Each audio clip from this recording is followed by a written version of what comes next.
Let me tell you something that'll stick with you. Sometimes the line between duty and love blurs so much, you don't even see it coming. You ever seen a hero do the right thing even when everyone's yelling at him to stop? That's what happened the night Echo broke every rule he'd ever been taught. And looking back, I still get chills thinking about it.so. Picture this. It's pushing midnight out on the ragged edge of Millbrook, an abandoned factory smoking after a gas explosion. The place looked like a set from some apocalyptic movie, twisted steel and the air thick with dust, lights spinning, the rescue team swearing nobody could have survived inside, not with the way those beams had come down. The engineers had already cleared the site, drones flew in, swept every inch, thermal imagers showing nothing but the empty cold, no signs of life, not even a rat. They told us the West Wing was especially bad, likely to collapse at any second, so it was strictly off limits. Nobody even wanted to breathe near it. That's when Echo, best damn search dog I ever met, started acting weird. At first, I thought he just caught a whiff of something old, some memory, but then his whole body tensed, tail stiff, head cocked like he'd heard a ghost. You know what I mean? You get that feeling in your gut, the one that says, something's off here. Then, faster than a gunshot, Echo bolts for the West Wing, right under the yellow tape, ignoring every stay and heel I'd ever drilled into him. The whole squad's yelling, "Corporal, get your dog." But by the time I blink, he's gone, vanished into the shadow and debris, like he's chasing something nobody else can see. I cursed hard and ran after him, heart thumping like crazy. Not just from fear of getting written up, but because Echo never broke command, not once in the 4 years I'd handled him. He'd do his job through fire or water, trust me. So when he vanished, I knew it was for a reason. Inside, everything's choking gray, chunks of roof hanging loose. The ground littered with broken glass, metal, and burnt plastic, the kind of place you'd never want to be trapped. I'm yelling for Echo, but he's locked in, moving low and careful, ignoring my voice for the first time ever. Let me back up a sec. See, dogs like Echo don't just follow orders. They remember things, carry memories deeper than most folks give credit for. As I caught up, I saw him pressed against a collapsed pipe, nose twitching under a ragged tarp, whining soft like he'd found the ghost of a friend. That's when I saw the man, slumped, bleeding from his head, old, probably in his 60s, face caked in dust and grit, hand clutching a battered piece of metal. The sight stopped me cold. Nobody was supposed to be in here, not after the fire, and yet here he was, half conscious, breath shallow, eyes clouded. Echo crept up, whined again, nudging the man's hand, and then something unbelievable happened. The man's fingers curled in the fur, and with a shaky rasp he croaked, Echo, not dog, not help, but the name, clear as day. Turns out this wasn't just any man. This was Jonas Reed, a retired K-9 trainer, legend on the force. The one who'd raised Echo from a half-grown pup, back when the world still made a little sense. Years ago, Jonas had lost his son to a roadside bomb overseas, and after that, he just kind of faded out, took early retirement, stopped showing up to the yard, never said goodbye, just disappeared. When he left, Echo was reassigned. The protocol said dogs move on. But you know what? Nobody told Echo's heart. In all that time, I guess Jonas figured the dog would forget. But now here, under the broken beams and burnt air, I saw what nobody else could see. Echo had been waiting for this moment all along. I dropped to my knees, checked Jonas's pulse, realized he was alive, barely, and radioed for help, voice shaking worse than I care to admit. Out in the control van, they saw my signal spike, the little dot on the tracker finally lighting up after all that silence. The squad cut through the debris like their own lives depended on it. 15 minutes felt like forever, but Echo didn't move, not until Jonas was strapped onto the stretcher, finally breathing steady, eyes half open, staring at the dog like he was a ghost or a miracle. And before the medics could wheel him away, Echo did something I'll never forget, licked Jonas's hand, slow and gentle, like a soldier saluting his commander, and just for a second, I swear, the old man smiled. "Who the hell is that?" one of the rookies asked, staring at the scene like he'd just seen Bigfoot. I just shook my head, didn't bother hiding the crack in my voice. "That's his first handler," I said, "the man who made him who he is." You could feel the shift in the air, the way everyone suddenly got quiet, even the ones who didn't care much for dogs. Hospitals said Jonas would make it, cracked ribs, mild concussion, but nothing the old man couldn't handle. Nothing Echo hadn't sensed with that wild, stubborn loyalty of his. And in the days after, you'd find Echo curled at the foot of Jonas's bed, refusing food, refusing walks, just guarding, silent, as if he was keeping time at the gates of memory. Nurses swore they saw the dog get up in the night, gently nuzzle Jonas's hand whenever the old man cried out in his sleep. It was like the whole world faded away, and it was just those two, teacher and student, bound by some invisible line the rest of us could barely see. A week later, I walked into the room, sunlight spilling through the blinds, and saw Jonas sitting up, smiling. Echo curled tight against his feet. I cleared my throat, tried to keep it light. He's due to retire next quarter, I told him. Department wants to offer you adoption.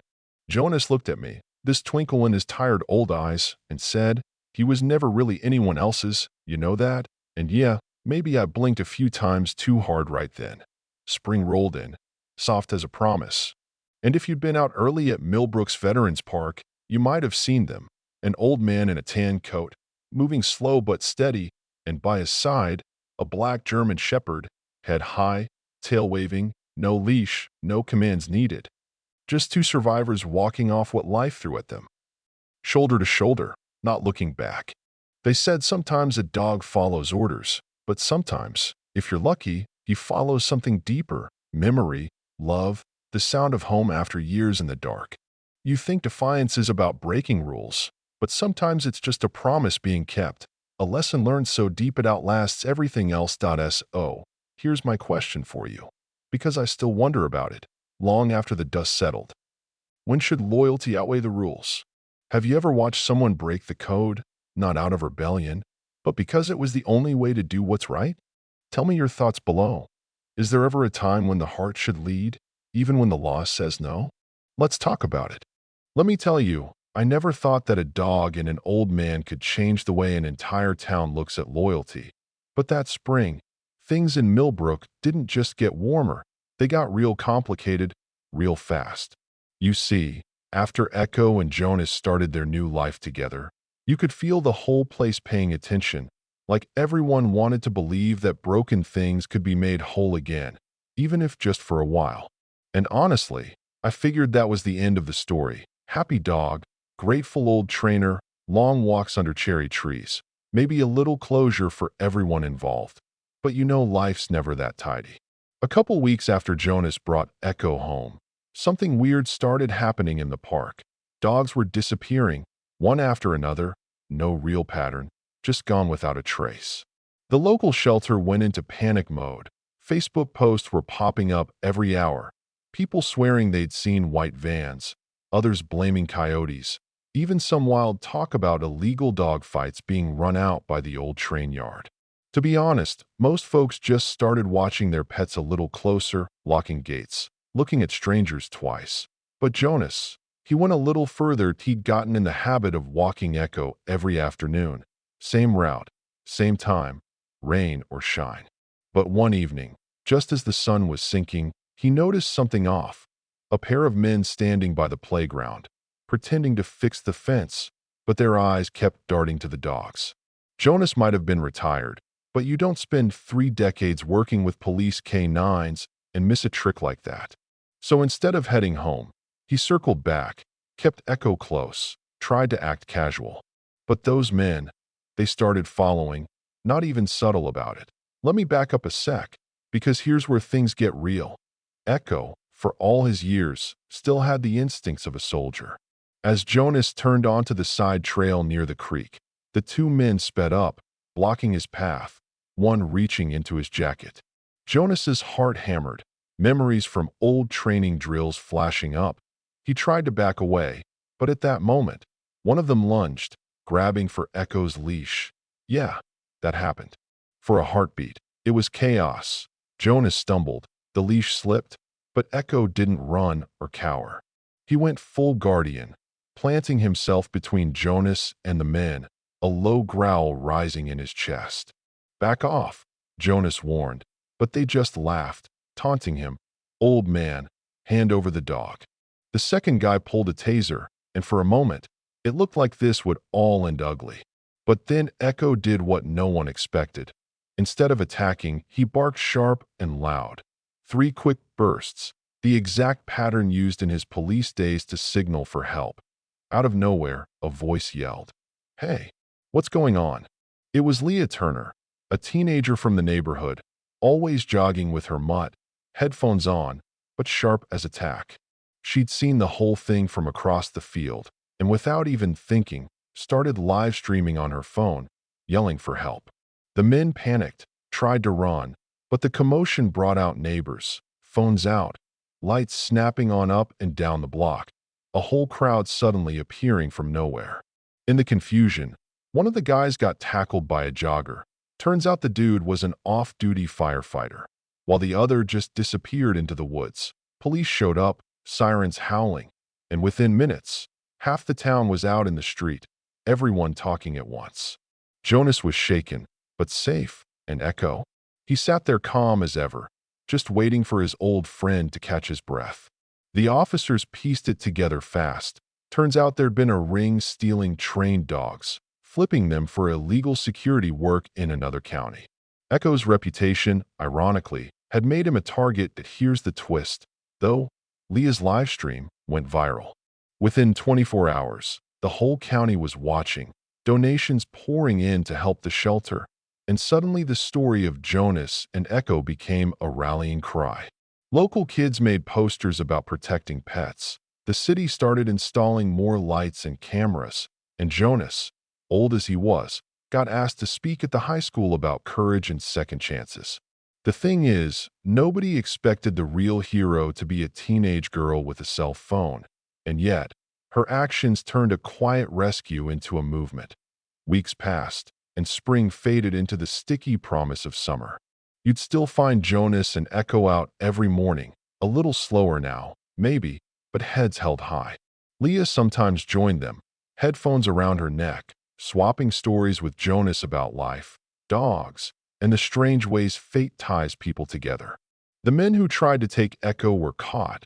Justice, or at least something like it, was served in court, though Jonas said no punishment could ever teach them what loyalty really meant. The last time I saw them, it was just after a big community cookout, right there in the park where it all started. Jonas was sitting on a folding chair, watching kids play frisbee, Echo's head in his lap, Leah laughing nearby. The sun dipped behind the trees, fireflies blinking in the dusk, and for a second, everything felt right in the world. Maybe that's all any of us get. A handful of moments where love, luck, and courage line up just long enough to remind you what matters. So here's what I'm still chewing on, and maybe you are too. In a world where it's easier to turn away, would you step up if you saw something wrong, even if it wasn't your fight? Is courage about muscle and barking, or is it in the small things, the call, the camera, the willingness to get involved? Drop your thoughts in the comments. Let's be honest with each other, because sometimes the best kind of loyalty is the kind that brings a whole community to its feet. What would you do?